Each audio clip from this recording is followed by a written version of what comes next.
વરસાદે રાજ્યમાં વિરામ લીધો છે। જ્યાં વરસાદ પડ્યો છે અને હવે વરાપ નીકળ્યો છે ત્યાં હવે ખેડૂતો વાવણીના કાર્યમાં જોતરાયા છે। જ્યારે જ્યાં હજુ સુધી વાવણી લાયક વરસાદ પણ નથી પડ્યો તે ખેડૂતોની ચિંતા વરસાદ ખેંચાતા વધી છે।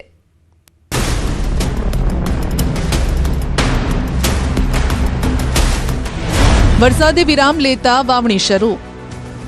સૌરાષ્ટ્રમાં કુદરત મહેરબાન થતા ધરતીપુત્રો ખુશખુશાલ થઈ ગયા।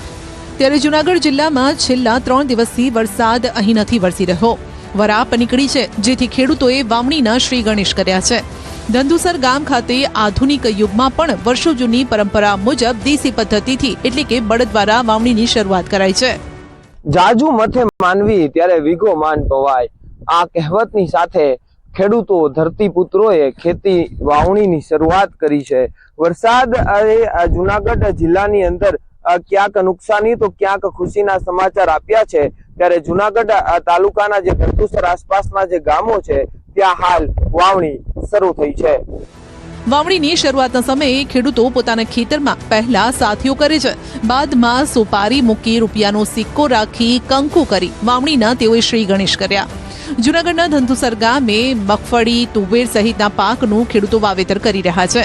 એક તરફ આધુનિક યુગમાં ટ્રેક્ટર સહિતના સાધનો ઉપલબ્ધ છે, તેમ છતાં ગામડાના દેશી લોકો આજે પણ જૂની પરંપરાને વળગી રહ્યા છે। પહેલાના સમયમાં ટ્રેક્ટર કે કોઈ સાધનો ન હતા ત્યારે બળદથી ખેતી થતી હતી। મશીનરીના જમાનામાં દેશી પદ્ધતિ વિસરાઈ રહી છે।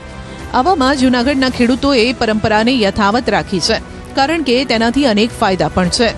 જમીનને ફાયદો મળે છે। ટ્રેક્ટર જેવા ભારે વાહનોથી જમીન કડક થઈ જાય છે, પાકનો ઉગાવો ઓછો થાય છે, ત્યારે બળદથી વાવણી કરવાથી જમીનની ફળદ્રુપતા જળવાઈ રહેતી હોવાનો ખેડૂતોનો દાવો છે। પાકનો ઉતારો પણ સારો આવે છે અને જમીન પોચી રહે છે। બાપ દાદા કહેતા કે જાજુ મથે માનવી તે વીઘો માંડ પવાય, મારો રઘુવીર રીજે રાજડા તો નવખંડ લીલો થાય। કુદરત મહેરબાન થાય તો જ આ બધું લીલોતરી અને વાતાવરણ સારું રહે અને મગફળીનો ઉગાવો પણ સારો આવે। દેશી પદ્ધતિથી જ બળદથી જ ખેતી કરીએ છીએ કે અમારા બાપ દાદા પણ પહેલેથી ખેતી કરતા આવ્યા છે।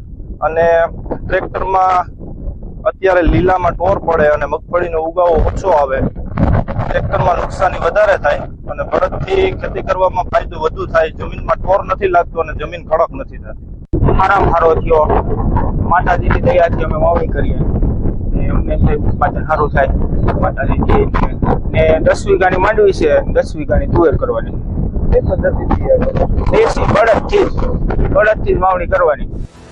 આ જ કારણ છે કે નવી પેઢીના ખેડૂતો પણ દેશી પદ્ધતિ અપનાવી રહ્યા છે। મોંઘા ડીઝલ, યાંત્રિક સાધનોના ખર્ચ સામે બળદથી થતી ખેતી ખેડૂતો માટે ફાયદાકારક સાબિત થઈ રહી છે।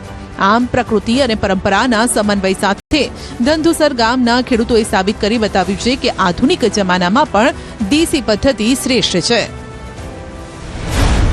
આભમાંથી વરસ્યું કાચું સોનું।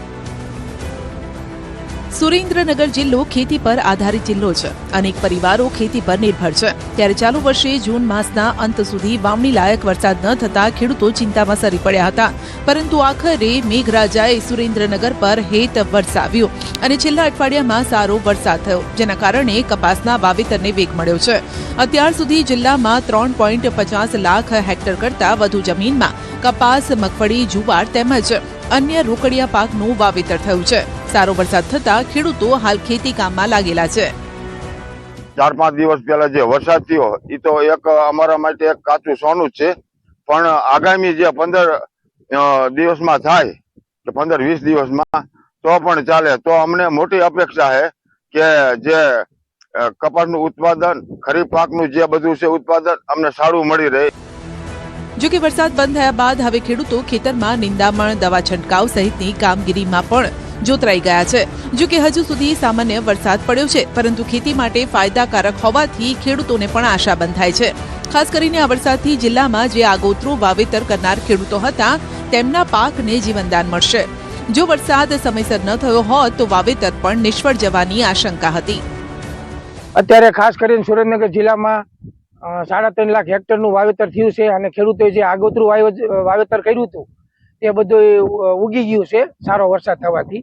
જો કે બહુ વરસાદ નથી, પણ વાવણી લાયક છે એટલે ખેડૂતો પોતાનું તમામ પાક અત્યારે ઉગી ગયો છે અને ખેડૂતો કામે વળગી ગયા છે. કાચું સોનું વરસ્યું તેવું કહેવાય. કાયદો વ્યવસ્થાની સ્થિતિ કથળી, 3 શહેરોમાં 4 હત્યાથી ચકચાર. રાજ્યમાં કાયદો વ્યવસ્થાની સ્થિતિના લીરે લીરા ઉડ્યા છે. રાજ્યમાં એક જ દિવસમાં 4 હત્યાથી શહેર રક્તરંજિત બન્યા. પાટણમાં અનૈતિક સંબંધમાં પતિએ પત્નીને મોતને ઘાટ ઉતારી. સમી તાલુકા વાવલ ગામના પતિએ મિત્ર સાથે મળીને પત્નીની હત્યા કરી. 1.5 વર્ષથી ચાલતા અનૈતિક સંબંધની જાણ થતા અને ઘરમાં વારંવાર થતા ઝઘડાથી છુટકારો મેળવવા હત્યા કર્યાનો ખુલાસો થયો. ચંદ્રુમાણા ગામ પાસેથી પસાર થતી નર્મદા કેનાલમાં હાથ પગ પકડીને પત્નીને જીવતી જ કેનાલમાં ફેંકી દીધી. સમગ્ર હકીકતની જાણ પતિએ સાળા સામે કરતા સમગ્ર ભાંડો ફૂટ્યો. ગાંધીનગરના કલોલ તાલુકાના ઘીગુ ગામમાં એક હૃદયદ્રાવક હત્યાકાંડને અંજામ અપાયો. 20 વર્ષીય કોલેજિયન હાર્દિક ઠાકોરની ગળું દબાવી નિર્દયતાથી હત્યા કરવામાં આવી. હત્યા બાદ પુરાવા નાશ કરવાનો પ્રયાસ કરતા મૃતદેહને પ્લાસ્ટિકના સફેદ કોથળામાં પેક કરવાનો પ્રયાસ કરાયો, પરંતુ લાશને સગેવગે કરવામાં સફળતા ન મળતા આરોપી દંપતી ત્યાંથી ભાગી ગયું. મૃતકના પિતાની ફરિયાદના આધારે કલોલ તાલુકા પોલીસે પડોશમાં રહેતા દંપતી વિરુદ્ધ હત્યાનો ગુનો નોંધી તપાસ કરી છે. હત્યાનો ગુનો નોંધીને હત્યા પાછળનું ચોક્કસ કારણ જાણવા પોલીસ આગળ વધી રહી છે. સુરતમાં રથયાત્રા પહેલા કાયદો વ્યવસ્થાની સ્થિતિ ચિંતાજનક બની છે. શહેરમાં એક જ દિવસમાં 2 હત્યાના બનાવોથી ચકચાર મચી ગઈ છે. ઉધનાના અશોક સમ્રાટ નગરમાં જૂની અદાવતમાં 2 જૂથો વચ્ચે હિંસક હુમલો થયો. હુમલામાં 22 વર્ષીય વિકી કાયરે નામના યુવકનું મોત નીપજ્યું. વિકી ડિલિવરી બોયની નોકરી કરી પરિવારનું ભરણ પોષણ કરતો. હુમલામાં સામે પક્ષનો જાવેદ નામનો યુવક પણ ઘાયલ થયો. 4 મહિના પહેલા જ વિકીના પિતાની પણ હત્યા થઈ હતી. હવે એકમાત્ર પુત્ર ગુમાવતા માતા અને 2 બહેનો પર આભ તૂટી પડ્યું છે. અમદાવાદના ખોખરા વિસ્તારમાં પ્રેમ પ્રકરણની અદાવતમાં એક યુવક પર છરી વડે જીવલેણ હુમલો કરાયો. હુમલામાં યુવકની છાતીમાં છરી ફસાઈ જતા તેને તાત્કાલિક 108 એમ્બ્યુલન્સ મારફતે હોસ્પિટલ ખસેડવામાં આવ્યો, જ્યાં સારવાર બાદ તેનો જીવ બચ્યો. પોલીસ તપાસમાં સામે આવ્યું છે કે 6 મહિના અગાઉ યુવક અને આરોપીના પરિવારની યુવતી વચ્ચે પ્રેમ સંબંધના મામલે બબાલ થઈ, જે બાદ સમાજમાં સમાધાન થઈ ગયું. જો કે જૂની અદાવત રાખી આરોપીએ યુવક સાથે ઝઘડો કરી છરીથી હુમલો કર્યો. ખોખરા પોલીસે હત્યાના પ્રયાસનો ગુનો નોંધી મુખ્ય આરોપીની ધરપકડ કરી, જ્યારે તેના સાથી આરોપીની શોધખોળ ચાલુ છે.